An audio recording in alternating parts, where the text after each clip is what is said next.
बात जुर्म से जूझते आवाम की हो या समाज में बढ़ते क्राइम ग्राफ की, अपराध की हर सूरत के पीछे छिपा होता है कोई ना कोई गुनहगार। नमस्कार, मैं हूं शुभ मिश्रा और तफ्तीश की राह में आने वाली हर कड़ी सुराग बनकर पहुंचाती है गुनहगारों को सलाखों के पीछे। आप बने रहे हमारे साथ, क्योंकि हर जुर्म के खिलाफ हमारी तफ्तीश लगातार जारी है।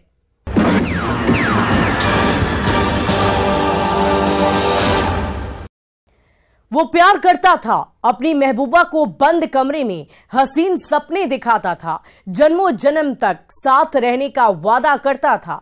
लेकिन जब दुनिया के सामने इस रिश्ते की शनासाई करने की नौबत आई तो वो शहनाई बजवाने से मुकर गया। पहले प्यार, फिर शारीरिक संबंध और फिर शादी से इनकार करने के बाद प्रेमिका टूटने लगी, लेकिन उसने हिम्मत नहीं हारी। प्रेमिका ने फरेबी आशिक के डबल गेम को मुंहतोड़ जवाब देने की बात ठान ली। वो बिना कुछ सोचे समझे बंद कमरे की मोहब्बत को थाने लेकर चली आई। फिर साजिश में लिपटी इस प्रेम कहानी में आगे क्या हुआ, उसे समझने के लिए ये रिपोर्ट देखिए। पहले प्यार, फिर शादी से इनकार। साहसी प्रेमिका ने नहीं मानी हार। प्रेमी चाहता था जीवन की बर्बादी, लेकिन थाने में रचानी पड़ी शादी।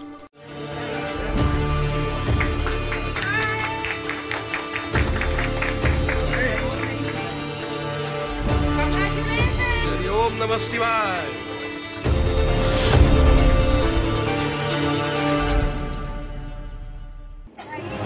थाने में रोती बिलखती इस लड़की की कहानी सुनेंगे तो आप भी हैरान रह जाएंगे।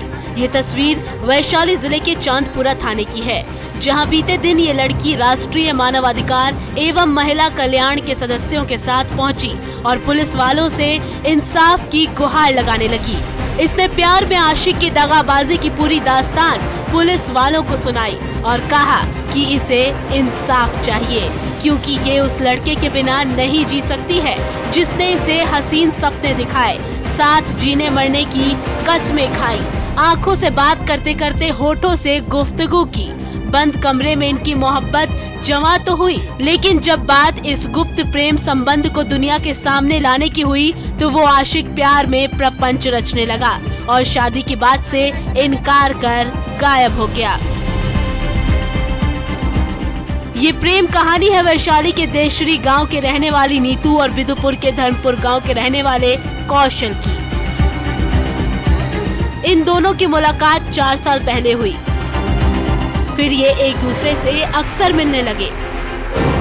फिर ये मुलाकात दोस्ती में बदल गई। इस दौरान दोनों के बीच प्रेम का भाव इस कदर उमड़ा कि दोनों ने एक दूसरे से प्यार का इजहार कर दिया। लड़के ने प्रपोज किया तो लड़की ने प्रपोजल एक्सेप्ट कर लिया। फिर दोनों एक दूसरे के प्रेम में बेचैन रहने लगे। जब ये एक दूसरे का चेहरा नहीं देखते तो इनकी बेकरारी और बढ़ने लग जाती। ये प्रेम में इस कदर खोए कि नींद चैन सब लुट गया। नींद से भरी आंखें तो बुरा मानती, लेकिन इनका दिल ये स्वीकार करने को तैयार नहीं था, क्योंकि प्रेम में मुस्कुराना इनकी फितरत हो गई थी। एक दूसरे को खुश देखना इनकी हसरत और याद करना इनकी आदत बन गई थी। मोहब्बत की यही बेकरारी और उत्सुकता नीतू और कौशल के प्रेम को बिस्तर तक लेकर चली गई।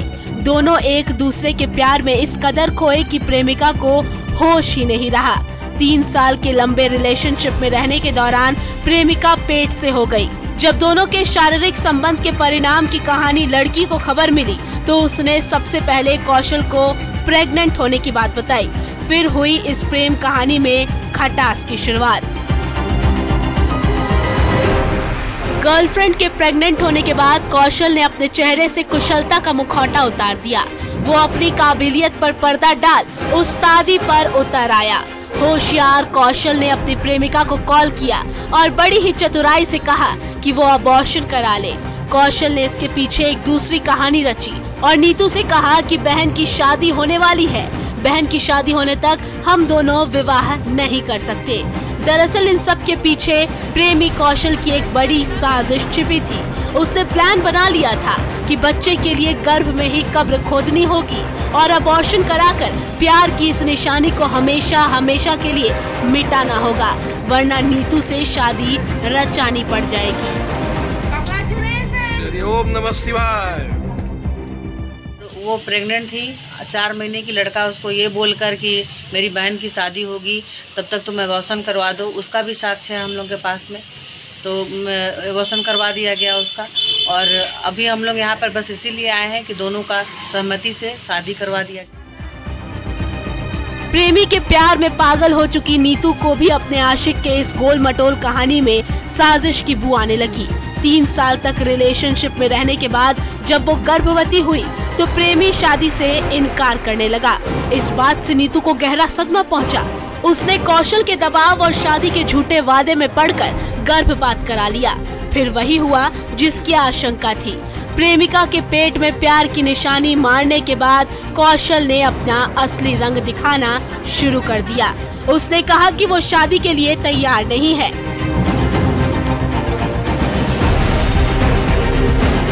जिस लड़के के लिए नीतू अपना सब कुछ कुर्बान कर चुकी थी, उसके मुंह से ऐसी बात सुनकर वो पूरी तरह टूट गई। वो कटी पतंग की तरह जिंदगी में टूटकर बिखरने लगी। लेकिन इस विपरीत परिस्थिति में भी उसने अपने हौसले को खोने नहीं दिया। नीतू को ये बेवफाई नागवार गुजरी। फिर उसने कसम खाई कि शादी करेगी तो कौशल से ही करेगी, चाहे इसके लिए उसे जो कुछ करना पड़े। प्यार की परीक्षा में नीतू पटना पहुंच गई। उसने राष्ट्रीय मानवाधिकार एवं महिला कल्याण का दरवाजा खटखटाया और उसने अपनी आप बीती सुनाई, जिसके बाद यूनिट के सदस्यों ने एक्शन लिया और पुलिस की मदद से लड़के को शादी के लिए राजी कर लिया। मतलब चल रहा था ये सब और लड़का वाकई तैयार नहीं हो रहा था शादी करने के लिए। तो फिर हम मानवाधिकार में आए, मैम लोग से, वहाँ पे सर लोग से कंप्लेन किए, बात किए। तो मैम लोग बहुत अच्छा एक्शन लिए, बहुत जल्दी मतलब सुने और अभी लड़का को भी राजी करवाएं और अभी हमको न्याय मिल गया बहुत अच्छी तरह से।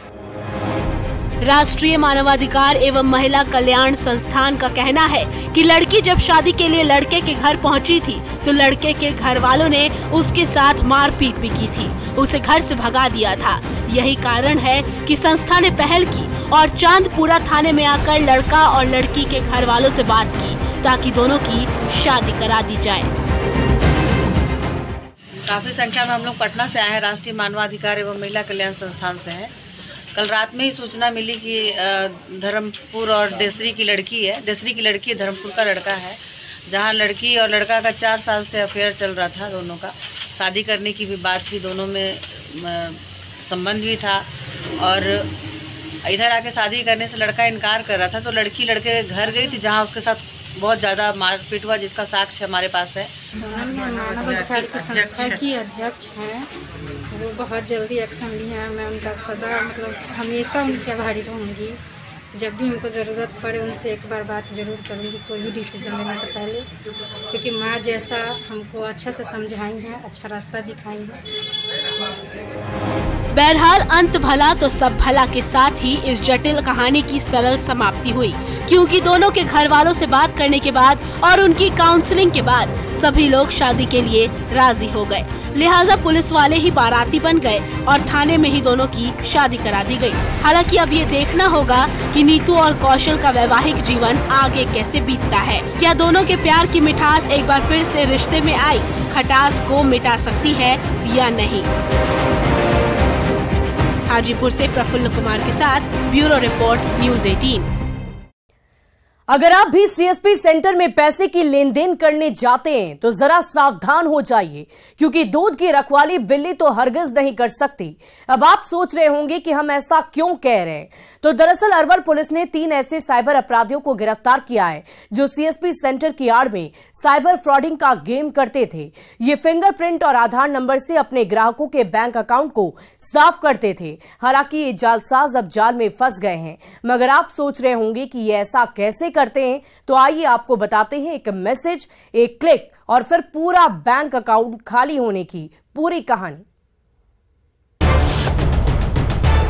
एक मैसेज, एक क्लिक और पूरा अकाउंट साफ।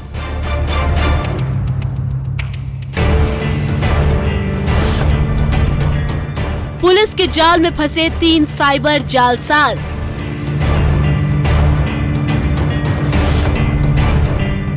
सीएसपी संचालक ही निकला साइबर क्रिमिनल।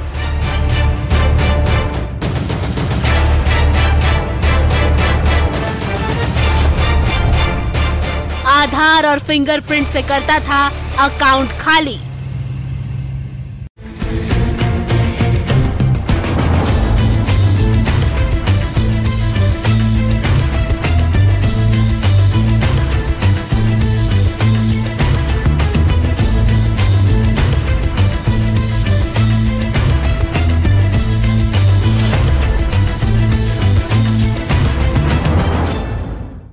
यही वो तीन थे जो आपको स्क्रीन पर नजर आ रहे हैं। यही वो बदमाश हैं जो आपके बैंक अकाउंट को खाली करते थे, उसमें से एक एक पैसे निकाल लेते थे।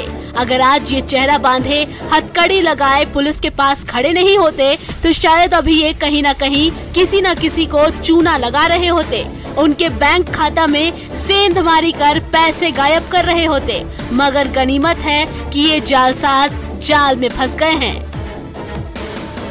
पुलिस की गिरफ्त में नजर आ रहे इन तीन बदमाशों में एक का नाम इंद्रजीत कुमार है और दूसरे का नाम भीष्म प्रताप है, जबकि पुलिस ने तीसरे की पहचान रोशन कुमार के रूप में की है, जो इस पूरे खेल का मास्टरमाइंड है। ये तीनों शातिर अपराधी बड़ी ही चालाकी के साथ अपराध जगत में अपना पांव पसार रहे थे।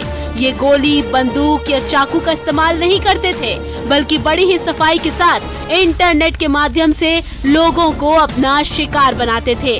पल भर में खून और पसीने की मेहनत की कमाई को लूट लेते थे। इनमें से कोई एक इलाके का नहीं था। पुलिस की माने तो रोशन कुमार किंजर थाना क्षेत्र का, इंद्रजीत कुमार करपी थाना क्षेत्र का और भीष्म प्रताप खीरी मोड़ थाना क्षेत्र के किसी गांव का रहने वाला है। पुलिस तो ये भी कह रही है कि इस गैंग में और भी लोग शामिल हैं, जिनके बारे में जानकारी जुटाई जा रही है। जिसमें मुख्य रूप से रोशन ने इंद्रजीत को मदद किया और ये लोग सब अपराध किया। ये जघन्य अपराध है।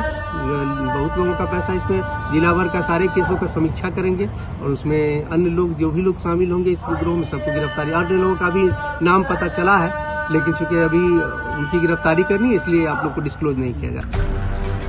अब आप सोच रहे होंगे कि ये अपराधी ऐसा कैसे करते थे। आखिर बैंक अकाउंट में रखे सुरक्षित पैसों को ये कैसे गायब करने में कामयाब हो जाते थे। हो सकता है आधार कार्ड के नंबर और फिंगरप्रिंट के जरिए ये ऐसा कौन सा तिकड़म भिड़ाते थे जिससे कि ग्राहकों को पता भी नहीं चलता था और बैंक खाता से पैसे छू मंतर हो जाते थे। हो सकता है ऐसे और भी कई सवाल आपके मन में घर कर रहे होंगे, जिसका जवाब अरवल के पुलिस कप्तान मोहम्मद कासिम के पास है। अरवल एसपी मोहम्मद कासिम के मुताबिक ये सारा खेल रोशन कुमार सीएसपी से खेल